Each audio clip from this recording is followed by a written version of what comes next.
Kia ora, the Jamieson-Folland, the lifestyle liner with what is vitamin L?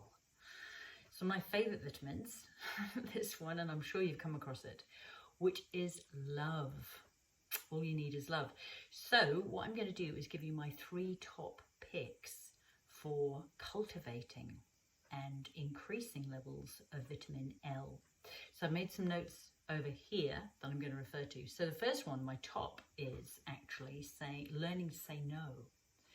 You know, so many times, I don't know about you, I can feel torn in a sense that really I ought to do something, or in fact, if I actually stop and reflect, that would take energy, it will take focus, and it will take me away from what I need to be doing, which sometimes is actually self-nourishment, stocking my own tanks, if you like. So learning to say no can be a very powerful way to ending up being able to say more yeses, because I'm stocked up and able to function well at my best, and therefore be able to be discerning and offer my best. So that's the first one, is learning to say no.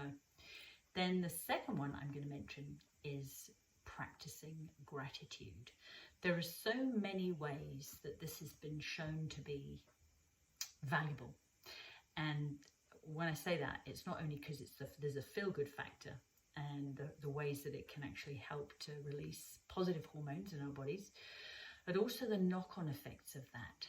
And it's another way to look at this is that like attracts like. We tend to get more of what we focus on. So if I'm choosing to focus on the good side of something, you know, sometimes there can be doozies that happen.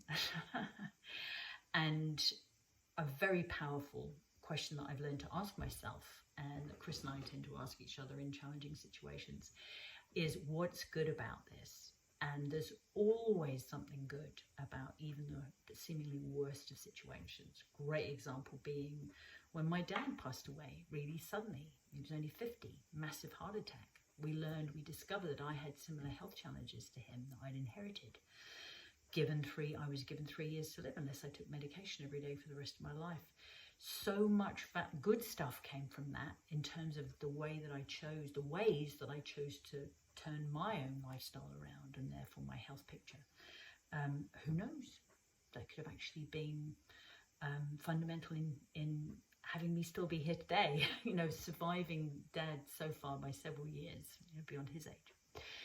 And then the last one I'm going to mention is investing in sleep. So making sure that we are nourishing ourselves in that area. So these are all ways of nourishing ourselves. And I used to kind of think, oh yeah, whatever, sleep's great. I can sleep when I'm dead. That was my favorite phrase. And my goodness me, at the moment I'm learning more about hormones at the time of recording this video.